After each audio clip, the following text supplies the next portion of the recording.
अस्सलामुअलैकुम वरहमतुल्लाहि वबरकातुहू। इत्तेहाद न्यूज में आप सभी का खैर मकदम है। वोट चोरी कैसे होती है, आज जो मौजू है वोट चोरी और बेगैरत मीडिया। जी हाँ, आज इस मौजू पर फिलहाल हर तरफ वैसे तो चर्चा हो ही रही है, क्योंकि राहुल गांधी ने 6 अगस्त को प्रेस कॉन्फ्रेंस के जरिए मोदी हुकूमत सत्ता में कैसे वोट चोरी करती है और फिर मोदी वजीर आजम कैसे इक्तदार पर बैठते हैं इसका पर्दाफाश किया। वोट चोरी भाजपा और इलेक्शन कमीशन की मिली भगत के साथ होती है, लिहाजा इस पर्दाफाश के बाद इलेक्शन कमीशन ने अपनी वेबसाइट को ही बंद किया है, ऐसा बताया जा रहा है। वोट चोरी के 5 तरीके भी इन्होंने बताए, जिसमें खास तौर से कर्नाटक के माधेपुरा हल्के का बतौर मिसाल इसका जिक्र किया गया, जिसमें 1 लाख से ज्यादा फर्जी वोटर्स भाजपा ने अपने हक में ले लिए। 11,965 डुप्लीकेट वोटर बनाए गए। 40,009 फर्जी पतों का इस्तेमाल हुआ। 10,452 वोटर एक ही पते पर रजिस्टर थे। 4,132 वोटर फर्जी फोटो के साथ जोड़े गए। 33,692 नए वोटर फॉर्म 6 का गलत इस्तेमाल करके जोड़े गए। मसलन 70-80 साल के वोटर्स को फर्स्ट टाइम वोटर्स कहकर जोड़ा गया। राहुल गांधी ने अचानक लोकसभा और विधानसभा चुनाव के नजदीक वोटरों में इजाफा होने की बात कही। अब भाजपा हमेशा की तरह इल्जामात को गलत साबित करते हुए इन इल्जामात को बेबुनियाद बता रही है। मेनस्ट्रीम मीडिया अब भी मोदी और भाजपा के गुणगान कर रही है, तो कुछ मीडिया वालों ने इसकी हकीकत को जानने की कोशिश की, जिसमें राहुल गांधी का दावा सही निकला।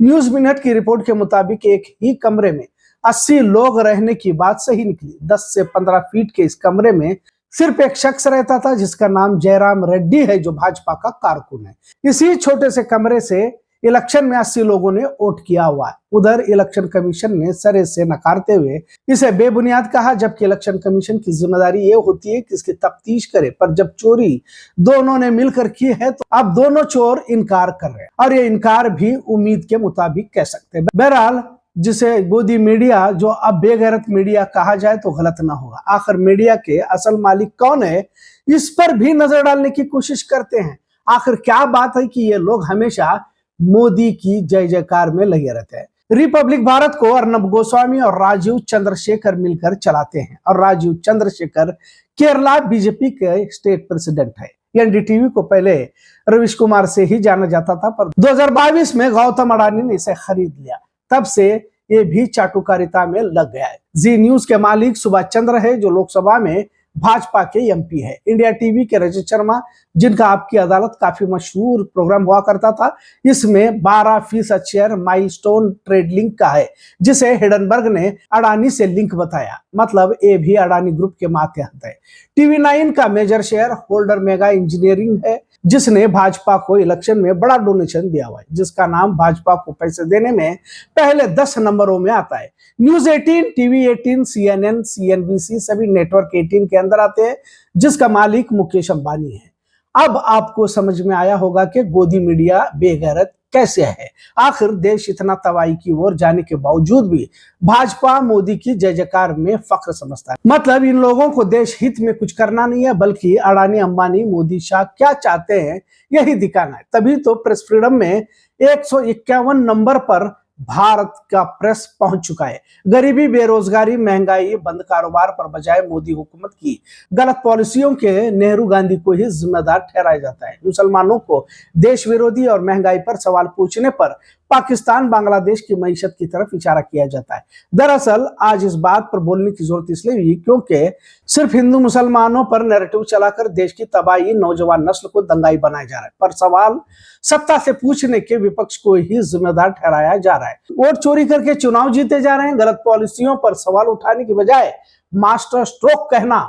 अब तो ट्रंप ने 50% टैरिफ लगाया, लेकिन 50% टैरिफ लगाने से अमेरिका को ही कैसे नुकसान होता है, यह गोदी मीडिया बताने से चूक नहीं रही। मतलब किस हद तक बेवकूफ बनाने का काम गोदी मीडिया ने उठाया है। अब जब वोट चोरी का पर्दाफाश किया गया, तो पूरे देश की जिम्मेदारी है कि लोकतंत्र को खत्म करने वाली कोई भी पार्टी हो, मुत्तहिद होकर देश को बचाए। पर देखा यह जा रहा है कि अब राहुल गांधी को ही देश विरोधी साबित करने की कोशिश की जा रही है। इलेक्शन कमीशन से लेकर अदालतों में भी अब भाजपा के तर्जुमान जज बनते जा रहे हैं। हाल ही में मुंबई हाईकोर्ट के इस ऊंचे ओहदे पर जहां इंसाफ किया जाता है, भाजपा की तर्जुमान रही आरती साठे को जज की कुर्सी पर बिठाया गया। इलाहाबाद का जज शेखर यादव मुसलमानों को कटमुल्ले कहता है। बाबरी मस्जिद का फैसला भी सभी ने देखा। रंजन गोगोई को किस तरह से राज्यसभा की सीट भी दी गई। मतलब देश कहां जा रहा है। असल में अब हिंदुत्ववादी ही राष्ट्रवादी बनते जा रहे हैं। हाल ही में बेलगाम जिले के होलकट्टी में महज मुस्लिम हेडमास्टर के तबादले की खातिर बच्चे पानी पीने की टंकी में जहर मिला दिया गया। मतलब कौन से लोगों के हाथ में हम देश सौंप चुके हैं। आखिर मुल्क की सतह पर ये विचारधारा आती कहां से है। दरअसल जो नफरत फैलाते हैं यही तो है असली देश विरोधी। पर भारत में एक समाज को लेकर एजेंडा नैरेटिव चलाया जाता है। भाजपा सत्ता में वोट चोरी करके आती है और मोदी इसी वोट चोरी से प्रधानमंत्री बन जाते हैं। वोट चोरी के बाद प्रधानमंत्री बनने का ये पहला ही देश का वाकया हो सकता है। इतना सब कुछ हमारे सामने होने के बाद देश खामोश है। इसका मतलब अब एहसास खत्म होता जा रहा है या फिर एक जहनियत से सभी मुतासिर हो चुके हैं। इन सब की कीमत भले देश के हर फर्द को चुकानी पड़ सकती है, लेकिन नुकसान सिर्फ मुसलमानों को ही होगा बताया जा रहा है, जबकि कीमत तो हर भारतीय को चुकानी पड़ सकती है। गोदी मीडिया के किरदार को सभी समझ रहे हैं। धीरे धीरे सोशल मीडिया अपनी जगह बना रहा है, पर यहाँ भी अब आईटी सेल काम कर रही है। जरूरत तो मुसलमानों को आगे बढ़कर सोशल मीडिया डिजिटल न्यूज के जरिए देश को बचाने की है।